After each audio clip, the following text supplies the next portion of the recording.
अपने भैया और भाभी के लिए मुझे स्त्री हत्या का भी पाप स्वीकार है। स्त्री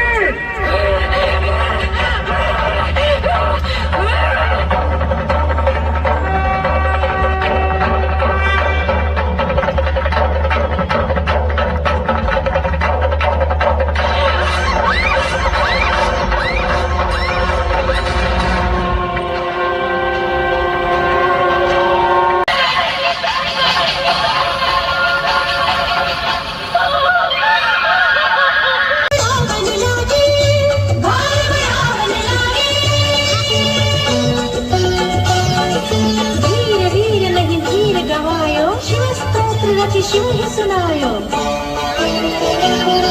यथार्थविकलज्जल प्रवाह पावितस्थले गलेवलम्ब्यलम्बिताम्बुजङ्ग तुङ्गमालिकाम् डमड्डमड्डमड्डमन्निनादवड्डमर्वयं चकार चण्डताण्डवं तनोतु नः शिवः शिवं जटाकटाः सम्भ्रमभ्रमन्निलिम्प निर्झरि विलोलवीचिवल्लरी विराजमानमूर्धनि धगद्धगद्धगज्जललाटपट्टपावके किशोरचन्द्रशेखरे रति प्रतिक्षणं मम सर्वमङ्गलाकलाकदम्ब मञ्जरि रसप्रवाह माधुरी विजृम्भणा मधुव्रता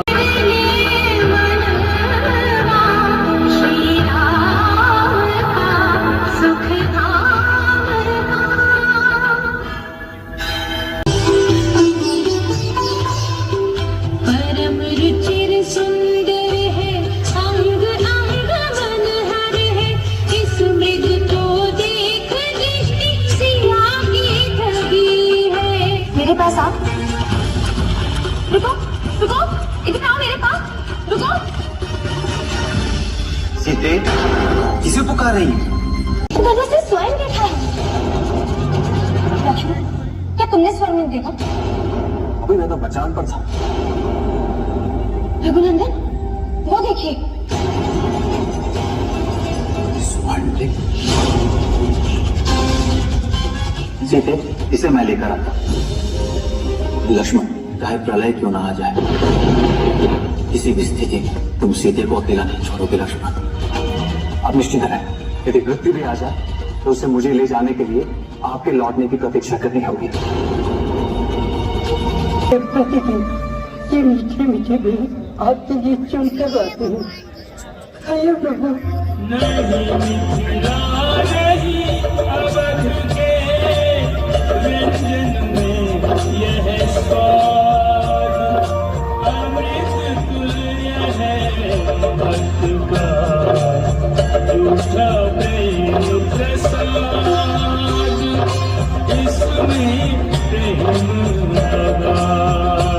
ऐसे मीठे फल तो भगवान को भी वैकुंठ लोक में नहीं मिलते होंगे। ये सब मेरे गुरुदेव महामुनि मतंग की शक्ति के प्रभाव से है।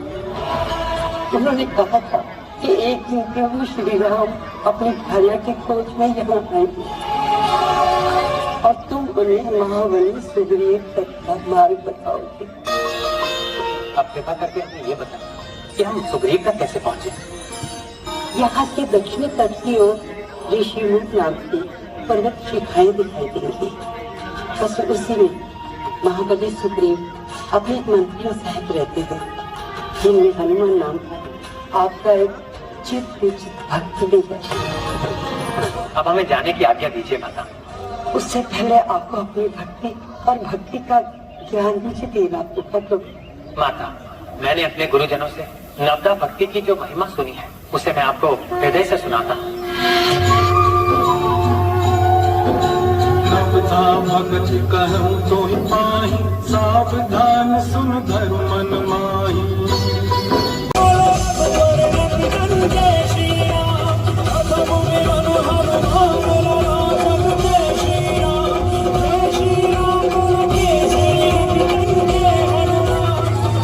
ऋषिमुख पर्वत पर चलिए प्रभु, वहीं जाकर सब बातें होंगी।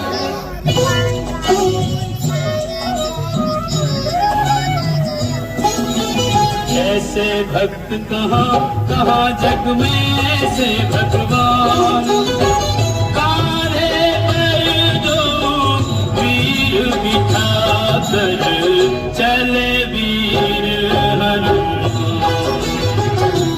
राम लखन हनुमत वीरा मानहु पारखी संपुट हीरा तीनों होत सुशोभित ऐसे तीन लोक एक संग हो जैसे पुलकित गात नैन जल छाया अकथनीय सुख हनुमत पायो आज नहीं जग में कोई बजरंगी सा धनवान कान्हे पर दो वीर बिठा कर चले वीर प्रभु ये है महाराज सुग्रीव ये है प्रभु रामचंद्र जी और ये है इनके अनुज लक्ष्मण जी। ये मेरे मंत्री बीजराज ताज जामवंत नल नील। महाराज मैं आपको को बल प्राप्त है। जो भी वाली के साथ युद्ध में सामने आएगा उसका आधा फल वाली को प्राप्त हो जाएगा। आप वाली पर सामने से छुप कर वार आप जो कहेंगे मैं वही करूंगा।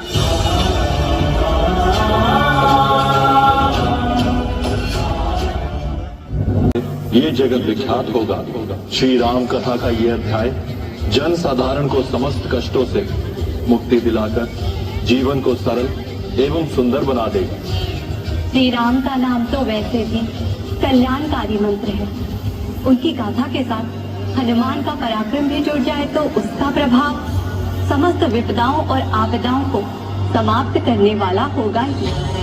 हाँ देवी, आने वाले युगों में जब किसी पर कोई विपदा आएगी, जैसे किसी का विवाह नहीं हो पा रहा हो, कोई संतानहीन हो, किसी को कोई रोग सता रहा हो या परिवार का मुख्य मदिरा का दास बन गया हो, किसी की संतान दुष्कर्मों में लिप्त हो गई हो, उनके समस्त कष्टों का निवारण करेगा ये सुंदरकांड। इसके लिए जन साधारण को क्या करना होगा स्वामी? सुंदरकांड का पाठ करना होगा। सुंदरकांड का पाठ करने वाले, उसे सुनने वाले, उसे देखने वाले या कोई भी जीव जंतु उस स्थान पर उपस्थित होंगे, वे सब कष्टों से मुक्त होकर मोक्ष के अधिकारी हो जाएंगे।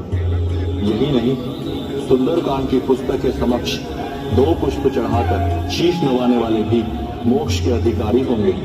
तो अब हनुमान की यात्रा के साथ ही आरंभ होता है ये अद्भुत सुंदरकांड। तो क्या कहूँगा? उनके पुत्र का ध्यान नहीं रख पाया मैं। नेत्र खोल मेरे बाप, नेत्र खोल। आई तुम मेरे सखा दुलारी, उठो लखन मेरे प्राण प्यारे। प्रभु, ये वैद्यनाथ की फैन।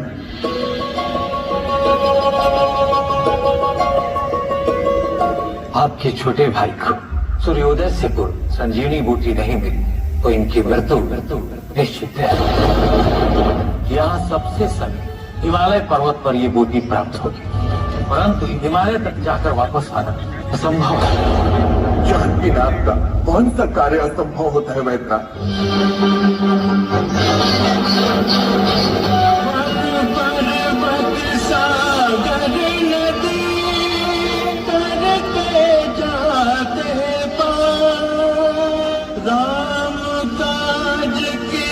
लगन में उड़ चले पवन को।